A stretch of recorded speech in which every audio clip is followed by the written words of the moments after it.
Hi everyone, in front of me I've got Honor 90 Lite and let me share with you how to reset the preferences on this device.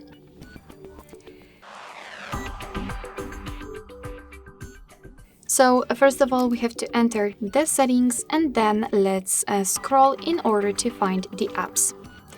Now let's tap on apps, so the second option, and 3 dots icon in the right upper corner.